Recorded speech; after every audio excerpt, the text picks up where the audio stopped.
once again to another program of Issues in the News, where we discuss the important events taking place in our country. And as usual, Guyana is a very dynamic place, and there are always so many things taking place in our country in any given day.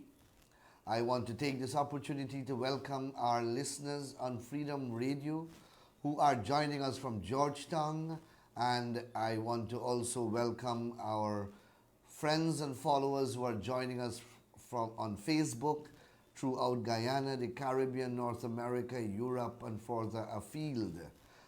Today was indeed a very eventful day, packed with political activities of high significance.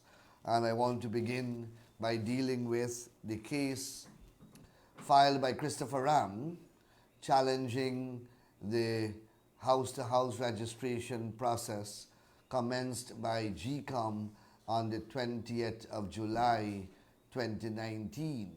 As you are very well aware, Mr. Ram approached the court and is challenging the legality of the exercise on the ground that, one, it flouts the ruling of the Caribbean Court of Justice, which clearly states that elections must be held by September the 18th.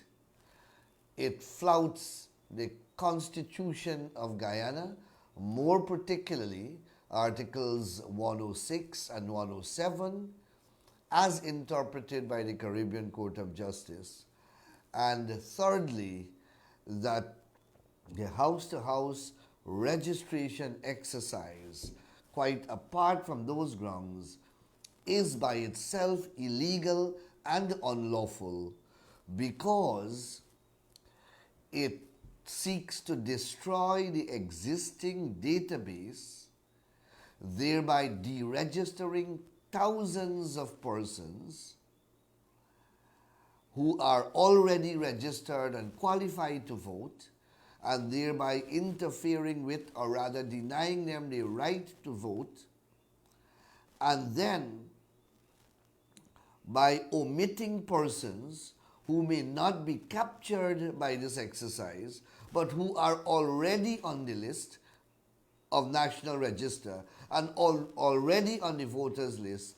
Those people are going to lose their right to vote.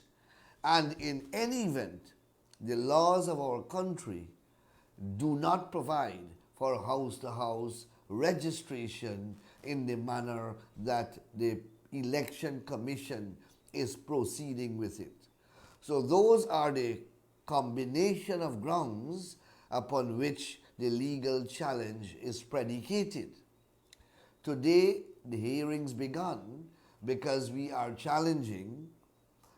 asking the court to stop the process while the challenge is ongoing. Unfortunately, today, the Chief Justice did not grant the orders which we sought. She did not stop the registration process. But very significantly, and I want to repeat, very significantly, while arguments were ongoing and while we were presenting the case, the Chief Justice made it very clear to all those who were present, including Lowenfield, the Attorney General, Neil Boston, Senior Counsel, myself, Ralph Ramkaran, and Christopher Ram.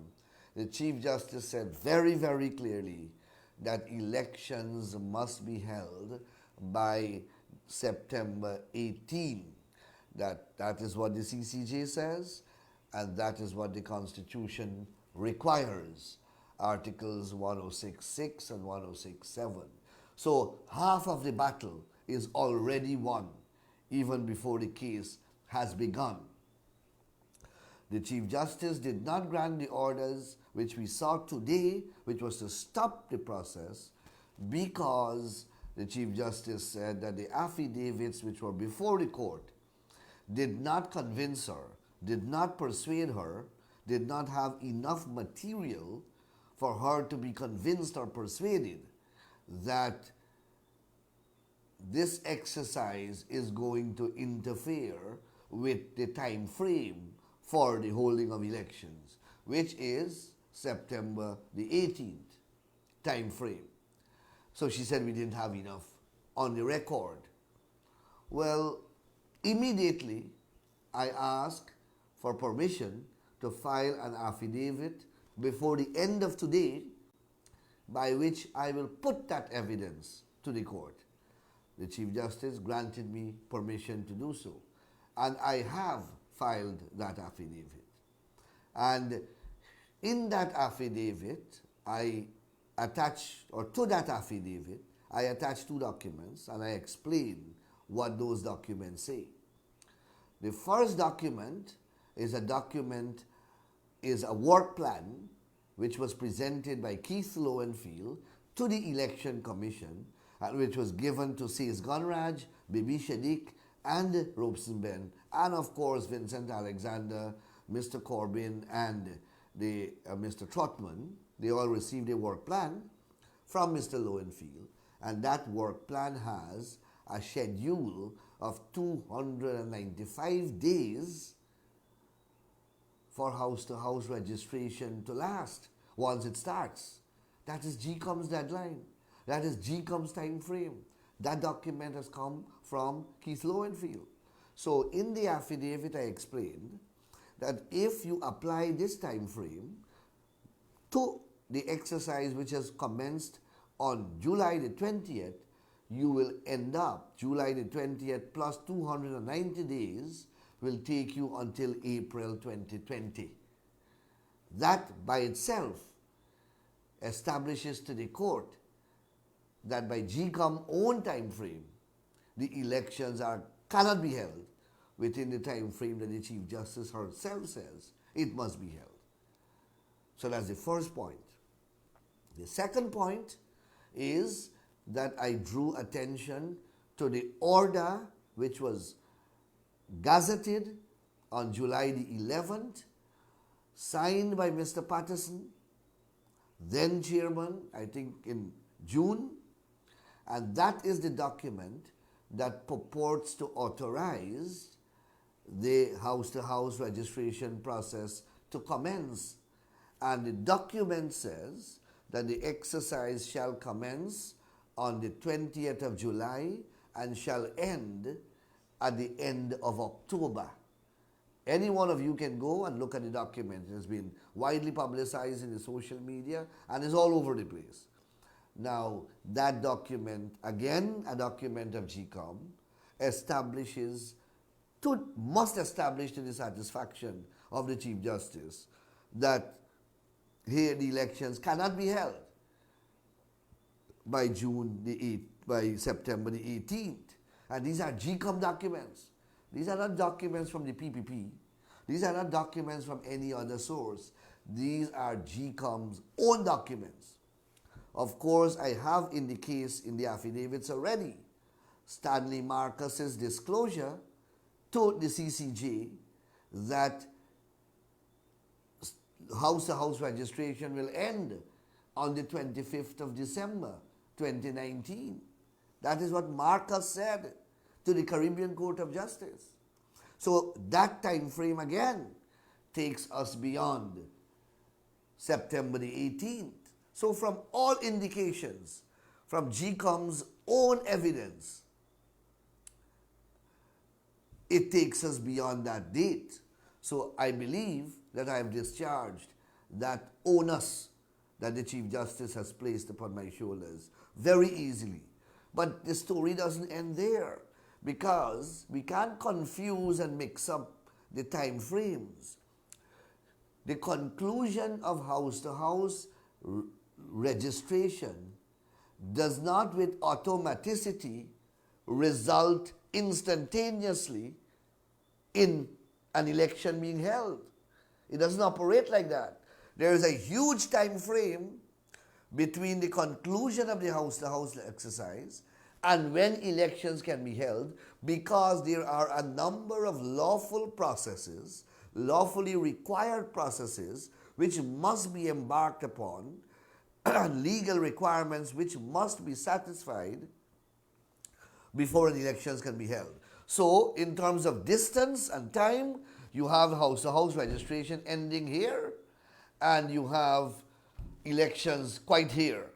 In this distance, there are a number of steps, legal processes, and legal requirements which must be satisfied. A list has to be extracted from the house-to-house data. That will be the first list of the National Register. Then that list has to be sanitized and examined. Then you have the final list of National Register that will come out.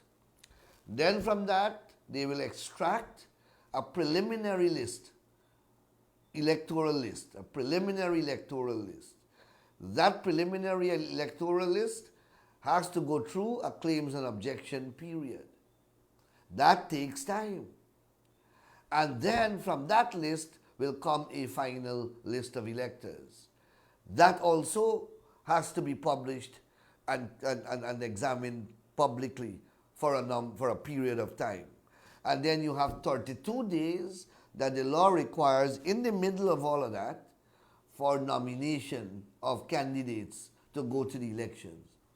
I say all those things to you so that you do not make the mistake of believing that from the time house to house ends, election is the next day. No, there's a long distance between house to house and elections, and a number of things which require time to take place. A lot of things must take place, all of which requires time, and then you become ready for elections. All of that are explained in the affidavit. So, no court ought to be in doubt whatsoever that this house-to-house registration exercise will make elections impossible to be held on September the 18th. That much is clear. And of course, I use the opportunity to, in the affidavit, I made some additional legal points about the legality and unlawfulness, illegality and unlawfulness of the house-to-house registration exercise, how it will deregister registrants. If Mr. Granger doesn't come back in time from Cuba, he himself will be left off the list. If he's not registered by this registration process, he can't be president. You have to be a registered elector to vie for the presidency. So he himself, he better hurry back home before they skip his house, and they would not get time to go back, and he will not be registered. But he is now registered, so he will lose his right to vote. I hope that makes the point. You simply can't start an exercise, and a person is qualified today, and simply because you start an administrative act, you can take away that person's qualification. Just like that, their legal right. Voting is a legal right. Most constitutions provide for it. Claudette Singh, in the judgment of Esther Pereira, says that it's an important constitutional right which must be protected because it's one of the characteristics of a democratic society. It's not an ordinary right. And how can a person just lose it just like that? Because GCOM decides that they will do house-to-house registration and just take away my right to vote. They cannot do that. I am qualified today, and tomorrow I wake up and I will be disqualified from voting. The law doesn't operate like that. And then you have criteria which must be satisfied before your name is removed from the National Register. You must be either dead, you must have migrated permanently, you must die, you must migrate permanently, you must become insane, etc., etc. Those are the things that disqualify you from being on that list. So how are they going to just lump everybody's name and just throw away the database and start all over again? They cannot do that.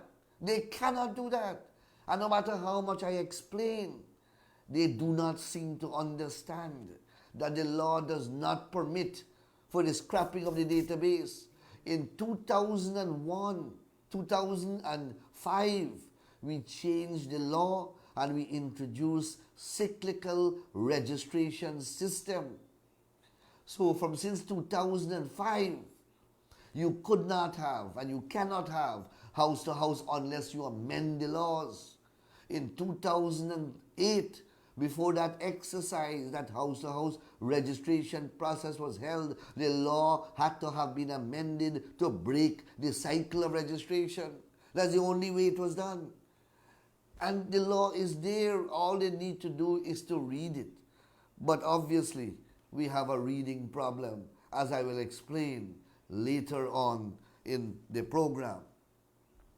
So let me conclude with the case today.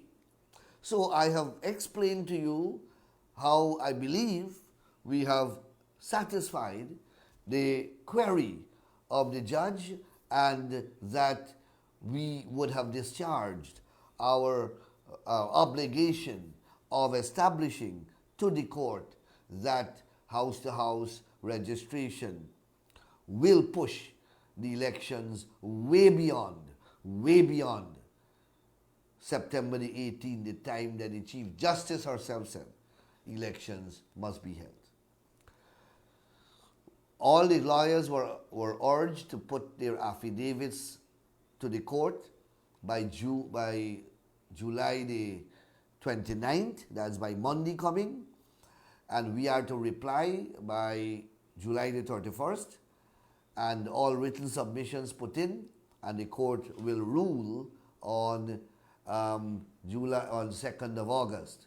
So I think that we have made tremendous progress today in terms of the case, and please continue to follow it so that we can have your feedback, because it's very important. Now, Mr. Lowenfield, who was present in the court, made some very, very intriguing and interesting comments when he was speaking to the press. Mr. Lowenfield said, firstly, excuse me, and most importantly, that the list that is there, the current list, and this is what we have been saying all the time, the current list can be refreshed with one cycle of claim and objections. One cycle. That is just 14 days, and you can grant another extension. We can even take an entire month. One cycle, and that list becomes ready for the holding of an elections. And Lowenfield today admitted that to the press. Admitted that. And that is what we have been saying from day one. From day one. And Lowenfield has a duty to defend the integrity of the list, because it is his list. It is the list of the Chief Elections Officer. It's not PPP list. And that is why only Lowenfield is qualified to speak on that list.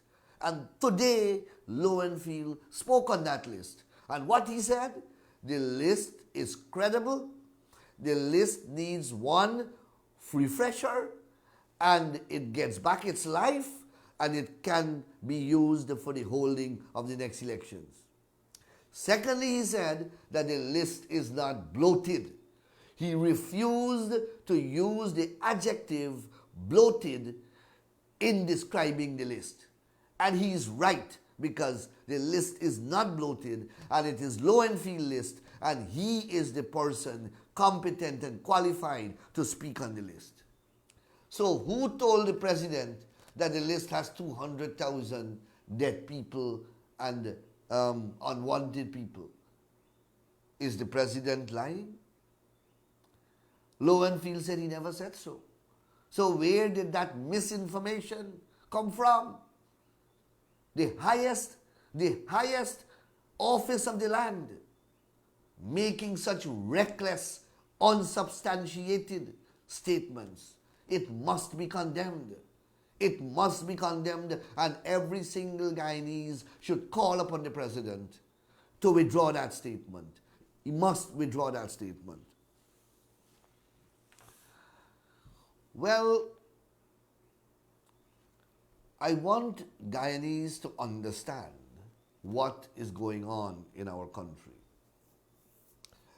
What we are engaging in, a lot of people are becoming discouraged and they are becoming fed up and they are becoming disgusted and they are losing hope and they are losing heart. Well, let me assure you that you cannot lose hope, you cannot be discouraged, you cannot give up. What we are fighting here for is our future and the future of Guyana. This has gone past the stage of politics. This is where a few dozen people wants to hold on illegally on the governmental powers of this country. They want to hold on to the seat of government illegally, and they do not want to play by the rules. They do not want to obey the Constitution. So every step of the way, we will have a hurdle. Every word they are going to misconstrue. Every judgment they will misunderstand. Every document they will misinterpret. It's not, a large part of it is that they do not know better. But a large part of it also has to do with that is their strategy. So don't get fed up. It's a long battle. It's not going to end now because they are not going to give up easily. You can't give up either. We will win in the end. And as I said, this has nothing to do with politics. This has to do with taking back our country. Imagine, look at what we are fighting for in Guyana. What are Guyanese fighting for? What politicians have caused us to do? Where are we in relation to each other? And this is caused by politics. We are fighting for things that are guaranteed as basic rights to people all over the world. We are fighting for an election. That is a guaranteed right. That's a guaranteed event all over the world. America, the date is perennially fixed. The date for elections is fixed by law. Here we are fighting. We are fighting like animals, like in an uncivilized fashion. That's what we are fighting for. Basic things. For a government to obey the law. For a government to obey its constitution. For a government to respect the judiciary. For a government to obey court orders. That's in the year 2019. That's what we are fighting for. Other countries are sending people to the moon. Other countries are developing computers. They are building computers. They are building alternative sources of energy. They are building rockets to go to the moon. They are building aeroplanes. They are training their children how to become better doctors, better engineers, better accountants, better lawyers. And what we are doing in Guyana, we are fighting simply to get a government to obey the laws of the land. So backward we are. And we don't see it. We cuss and we fight each other every day, not realizing that we are all pawns by certain politicians. That they feed us Kool-Aid and they send us out there, and like animals, we descend upon each other, not recognizing that the foreigners are going away with our resources. Who is there to tell us that the oil has not begun to pump? Nobody talking anymore about a better deal for the oil industry. Nobody talking more about a better contract. Politicians now are afraid to speak out against the oil contracts because everyone now wants to be friendly with America. Because everybody wants America to step in to help. That is where we are. That is how we have compromised our integrity as a people and as a country. And we don't know whether our oil is being plundered 1,000 miles from here. But we are fighting for basic things like animals. And the riches that we are supposed to enjoy are being possibly being plundered. The gold, the small miners are not making the gold anymore. Talk to them.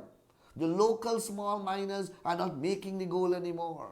The huge companies, the companies that are not owned by Guyanese, but are owned by foreign people, they are making the money. While the Guyanese, every day, they are at each other's throat, grabbing and scruffing. Over what?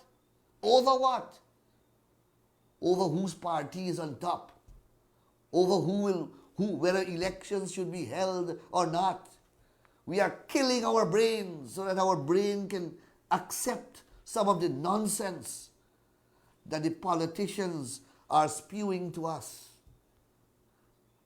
Imagine today, Ramjatan, a lawyer of 25 years standing, the Minister of Public Security, on a radio program says that the cabinet will not resign, that Article 106 of the Constitution is a fiction, is a legal fiction. That is what a lawyer of 25 years standing is saying. Now, when the ordinary man in the street hears Ramjatan says that, he picks that up and he runs with it. And that is how we get breakdown of law and order, because we have irresponsible political leaders, leaders who are prepared to say anything, do anything, so that they can remain in the driver's seat of executive power. And all of us are being enslaved by that kind of political dominance. And I can only preach and I can only speak. I hope that what I am saying makes sense and is being absorbed by at least some people. Internalize what I am saying. You don't have to accept it as face value. And I don't speak to you as a PPP supporter or a PNC supporter. I speak to you as a Guyanese. I speak to you as someone who cares for this country and care for every single Guyanese in this country, whether you want to accept it or not. That's not my concern. But just accept it at face value and think about what I'm saying for a moment. And then perhaps I may be able to convince you that I am making some amount of sense, so that we can continue to stop cuss each other on the social media. We can stop cuss each other on the Facebook and on all the other platforms that we are cussing each other. And we can do some degree of introspection and to see how we have descended as a people and what are we fighting about. Which part of the world you see people fighting over whether a government should obey a court order? Do you know how far we have descended as a civilized society when that has to be the debate? What a court order says when it is written in English language, and we are one of the most educated third world society. Guyana has produced some of the most educated people in the world, and today we are confusing ourselves by simple language in a court order.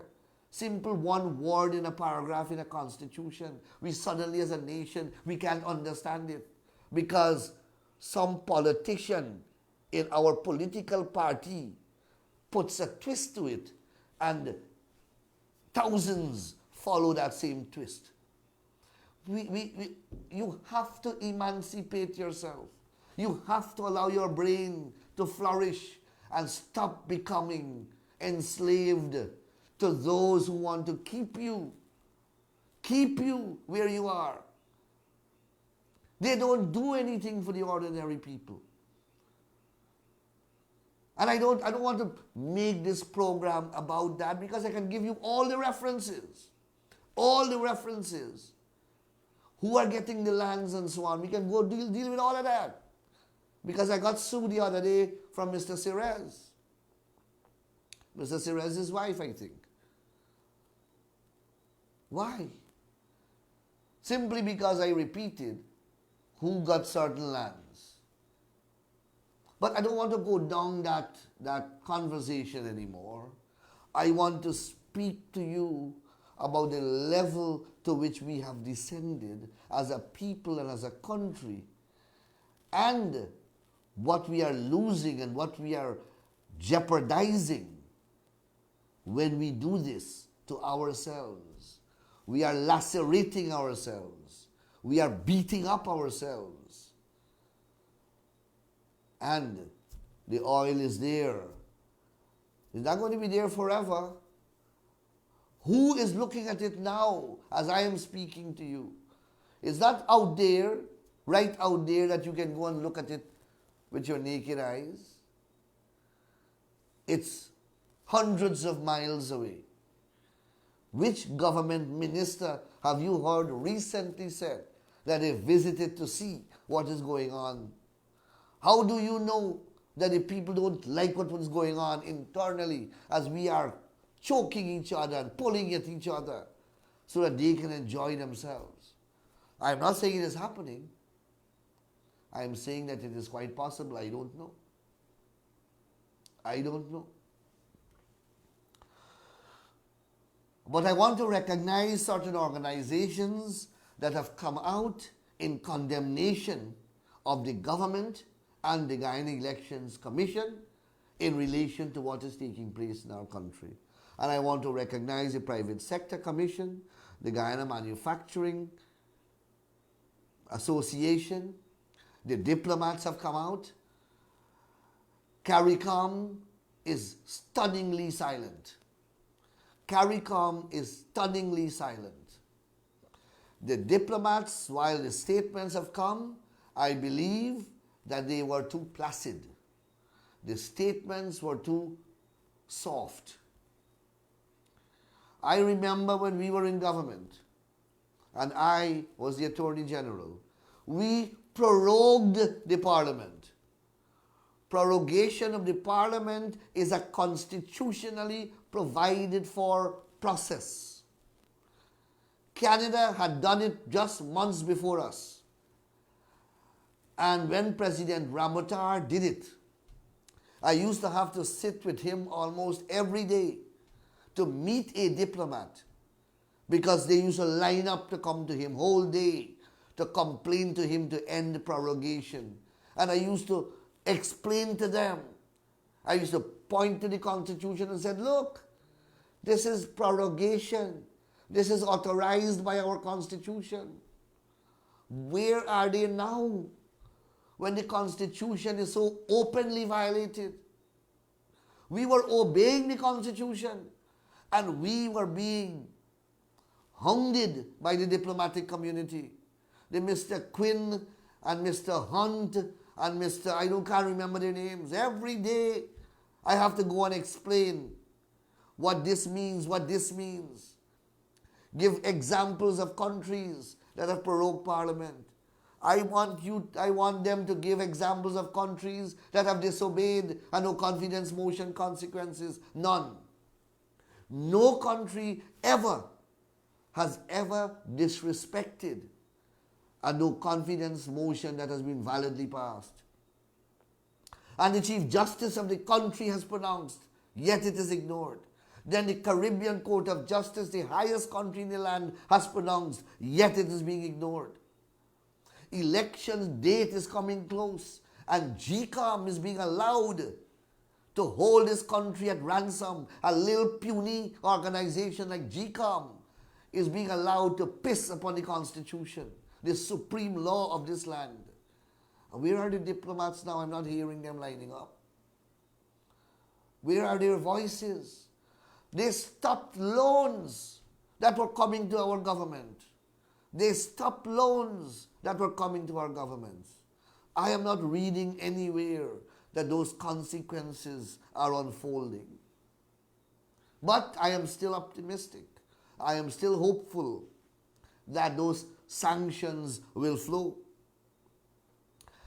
I saw on the news late this afternoon that the Attorney General spoke with the media and said that Parliament, that he hopes that the opposition will go to Parliament and Parliament will extend the time for the government to remain in office beyond September deadline.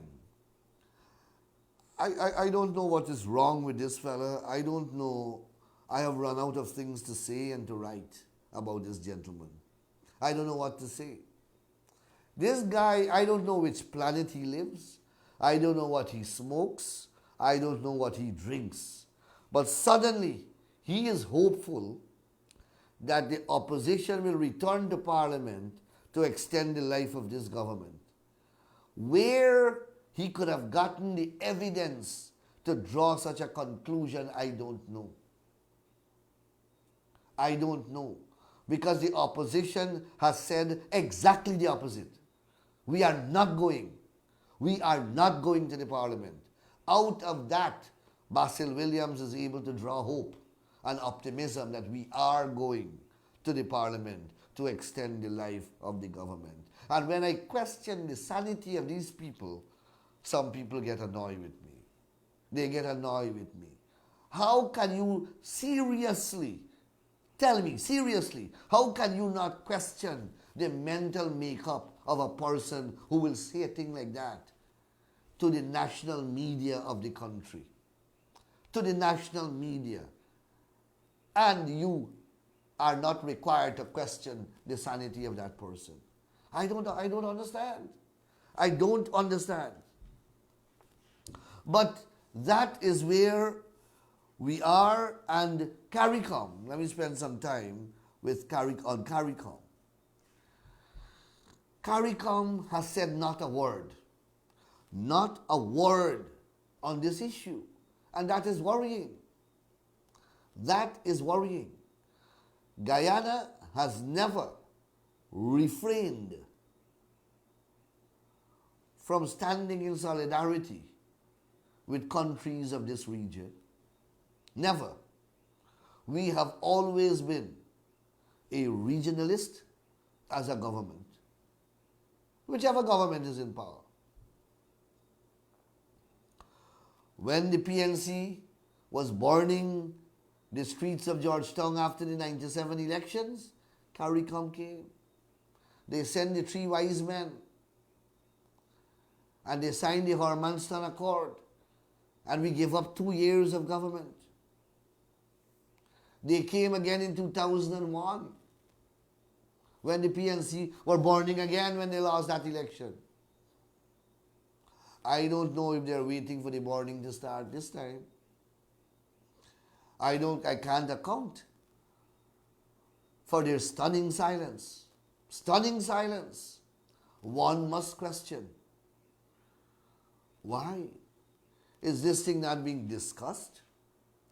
We had a delegation that traveled to Trinidad. They spoke on the radio. They spoke with the newspapers.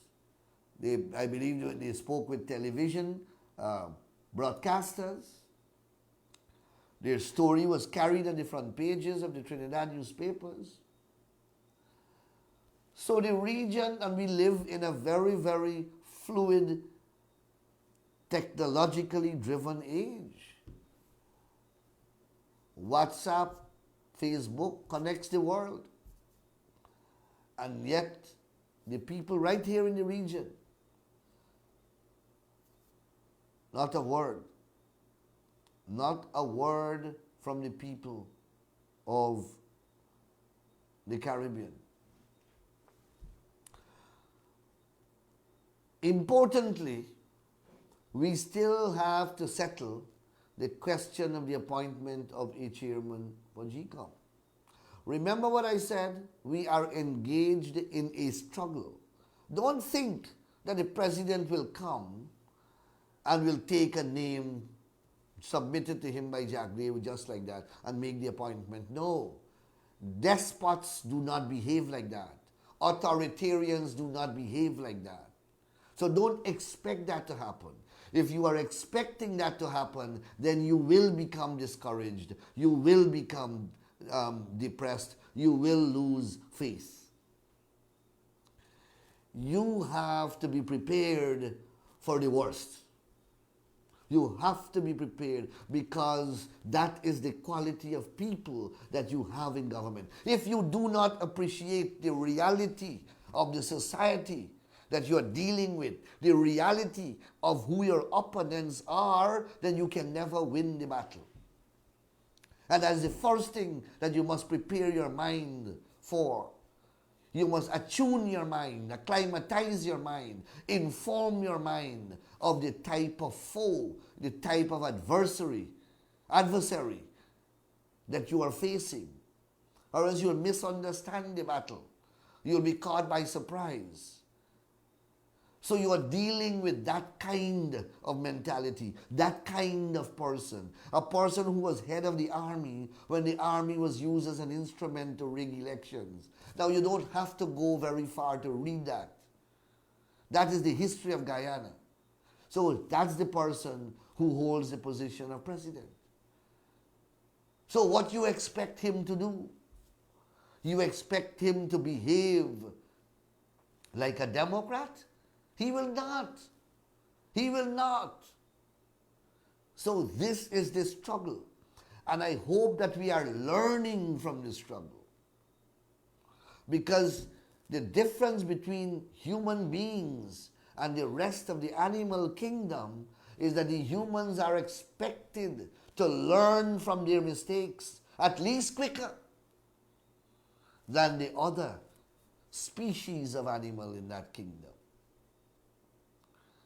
And that is why one wise man said, those who forget their past are bound to repeat it.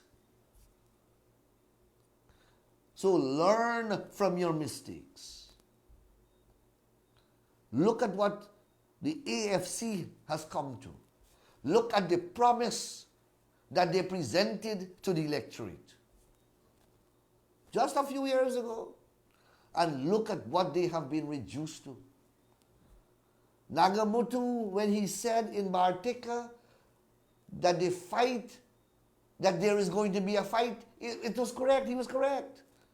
Is going to be a fight between the authoritarians and the law-abiding citizens of this land. And what we are fighting for? We are fighting for our freedom. We are fighting for our democracy. We are fighting to protect our constitution. We are fighting to protect the rule of law. That's what we are fighting for. And that is what we have to fight for, because those are the things that keep a society together. And we have to fight for it.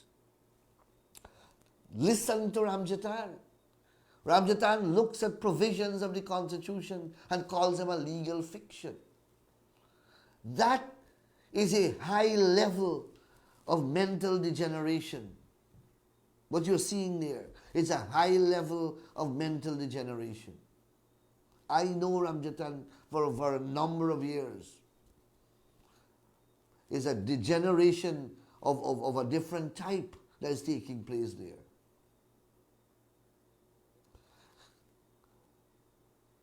So all the people who voted for the AFC and put so much hope in the AFC, it's all gone. I see many of them are on WhatsApp, Guyana Forum, and the WhatsApp exchange, and they are talking and they are complaining about the government. But what we will do, we have to join hands with them. They have made a mistake because they themselves are facing the same thing. They themselves are facing the same thing. So I think that I have spoken enough, and I will now go to the phone. As usual, it has been ringing non-stop, and I invite your participation. Remember, your calls must be brief and you must be to the point. Hello? Yes, caller, you're on the air. Hi, good night, Mr. Nandlall. Good night. I have a question. If Mr. Lowenfield has admitted that the list is not bloated, and he said that the claims on unchecked and objection period can be done within 14 days, who is given the order to commence the house registration? Lowenfield said that he has a duty to carry out the last decision of the commission. And the last decision, according to Lowenfield, that the commission made was to carry out the house-to-house registration process. So, good question, and I hope that I have answered it with the clarity that I think it deserves. Caller, you're on the air. Hi, Mr. Nandlall, pleasant good night, sir. How are you? I'm fine, thank you. I sincerely wish to extend my gratitude for you to enlighten and educate the Guyanese public. You are doing an exemplary job. I want the Supreme Lord to bless you to continue doing the good work you're doing. Thank you very much. Thank you. Where are you calling me from? I'm calling from Barbees, please. Thank you. Thank you very much. So you, that caller called to express their gratitude and congratulations. You get that, and you also get a lot of cussing too. But that's the nature of the job. You cannot give up. Caller, you're in the air. Yeah, good night. Let me make a contribution to your program, please. Yes, sir. The entire world, the entire country has known that this government wants to rig elections. Everybody knows that. Now, these people just waste time and using political tactics to cut time to rig this election. That is what we have in mind to do, and that is do. The APC, everybody knows it. So why they're not saying anything about it? What are CARICOM so silent about this? Well, you heard me make those points, huh? Yeah, but if Barrett Tapio or Dan Ramutar was in power or president, Georgetown would have been on fire. Well, we know that. There was a big revolution in Georgetown. We know that. All right, caller. Thank you. So please, the telephone numbers are on your screen. So please be brief. Caller, you're on the air. Hi, good night, Anil. Good night. I just want to make certain things, right? That there are people walking around doing this registration. And what is your advice? Thank you, caller. We have said through various messages, through various media, that we are not participating in the exercise, in the house-to-house registration exercise. We have given the reason. The exercise is unlawful. It is unconstitutional. If we lend our support to it, if we participate in it, then we will be complicit in the illegality and unconstitutionality. And we do not wish to be so compromised. Caller, you're on the air. Good evening, Council. Good evening. I want to thank you so much for Thank you. having faith in Guyanese people so that you can represent the working class of people. Thanks again. And I want to say that your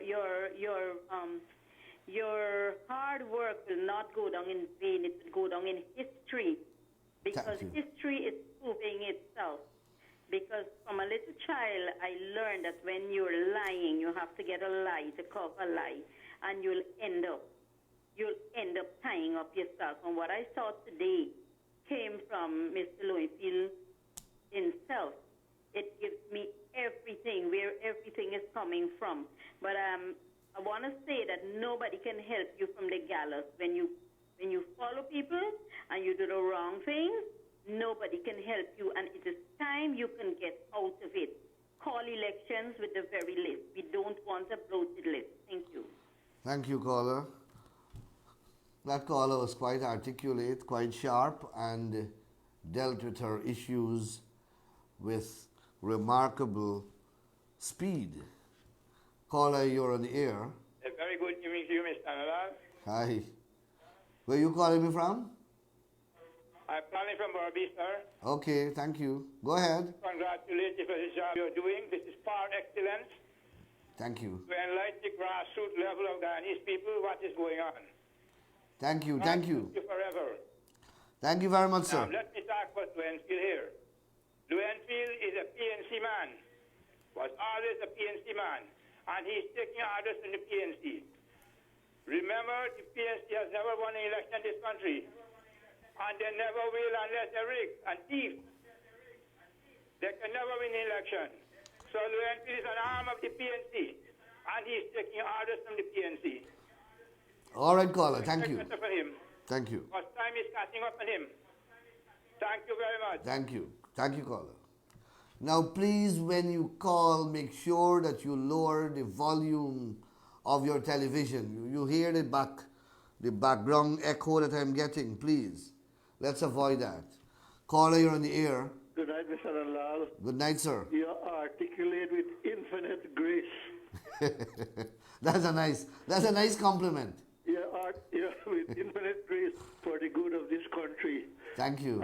A deep thinker who never thirsty. And God bless you.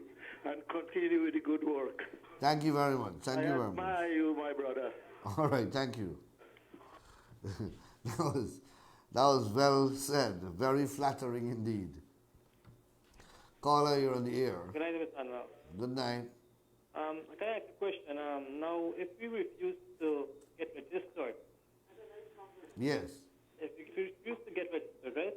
Yes. What are some of the consequences if you say that your name will not appear on the list? What I didn't hear you. If you do not register, then your name will not appear on the list. But callers, we are saying to you that this house-to-house registration exercise is illegal. We are the largest political party in this country. If we boycott it, it cannot take place. There cannot be credible elections held. And any threat to charge you, then tell them, let them charge you. We will come and defend you. You don't worry about that. Let them charge 300,000 people. Let us see if they have the power to do so. Caller, you're on the air. Hi, good night, Mr. Nandlall. Hello? Hello? Yes, I'm hearing you. Yeah, good night. Good night. I'm calling from Barbies, Yes, go ahead. and I would like to answer some questions. It's not me saying it. I travel in a car today, and the government, them own people is saying this thing. That when GCOM, the conference motion was passed in March, the government... No, it was passed in December. Yes, well, I'm saying about March, when the election was supposed to be held. Yes. The government I was with 6, right? Yeah. And he has to went to Cuba to do certain medical checkup and whatnot. And now suddenly to do the GCOM house-to-house registration again and for the government to call election, he's diagnosed sick again and he leave the country again. No, but I think he's coming back for a short period. I don't think he has gone for a long time. I hope so, because we don't want no house-to-house registration. We just Well, he might not be registered if he doesn't come back. I know. I heard you since you were talking before, and I know.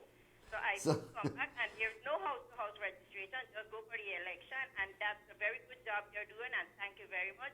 Thank you. Wonderful. Thank you very much. Yes, so I was saying that if Mr. Granger doesn't come back, he himself will be excluded from the list, and if he's not a registered elector, he cannot be elected. That's the law of this country. Caller, you're in the air. Yes, Mr. Nandlall, good night. Good night. What is our next move now, seeing that the High Court didn't grant us the injunction? That's my question. But I have been explaining that. I have been explaining that all the time, caller, that the case is continuing, that the case is for decision on the 2nd of August, which is just a week from now. Caller, you're on the air. Good night, sir. Good night. I appreciate what you're doing. You're doing a fine job. And I would like the general, the whole of Ghana to hear this. We are not participating in no house-to-house registration. They have to charge all of us. Well, that's what I said. All of us. All right. Thank you very much, caller. So please let me hear from you. Sometime when I don't take calls, I get complaints that I do not want to take calls. So I'm leaving the phone open now. Caller, you're on the air. Yes, comrade. Yes. I want to say that the CARICOM really don't like we PPP party. That's why they are quiet. That's why they are silent on all these things that is happening to us. So that's my contribution, Governor. Continue. Thank you. Thank you very much. I keep pleading with you, please ensure that your television volume is down when you call on the program. Lower your volume first, then ring the phone. Caller, you're on the air. Good night, Anil. Good night. Hypothetical question. If the Chief Justice doesn't grant the injunction to stop the house-to-house registration, what's next? Thank you. All right. In the unlikely event that we do not succeed in the case filed to question or challenge a house-to-house registration, then we will have to appeal and take it all the way to the CCJ. As I said, this is not going to be an easy battle. We are dealing with dictators. Dictators do not give up power once they get it easily. And that is what I was trying to say in 2015. Be careful who you are handing government to. But a lot of people ignored our calls then. Now they are living to regret it now. Caller, you're on the air. Hi, good night, Anil. Good night. I'm thinking about what Mr. Lowenfield said. So isn't he calling President Granger a liar? Well, I asked the He's same. lying to the entire country there, because if he's saying one thing and then President Granger is saying the list is bloated. I want to know where President Granger derived his information from. Well, they've been doing a lot of crazy things, like they're sleeping at night and dreaming and coming up with different ideas. And they're a pack of bullies and liars, so why would anybody want them back in power? But whatever it is a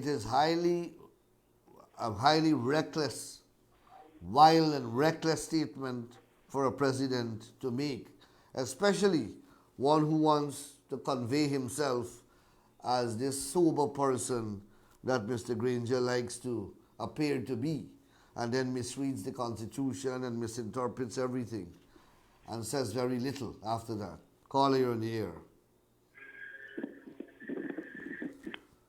We lost that caller. We will take two more callers before we close the program. Caller, you're on the air. Sorry, we missed that caller as well. So time is running away from us. As usual, an hour is never sufficient to discuss the events that are require discussion. Caller, you're on the air. Hello, good night. Good night. I'm Carl from Blackbush. Hi, how are you doing? Good. How your road? We are right now, them patch and one hole. Okay.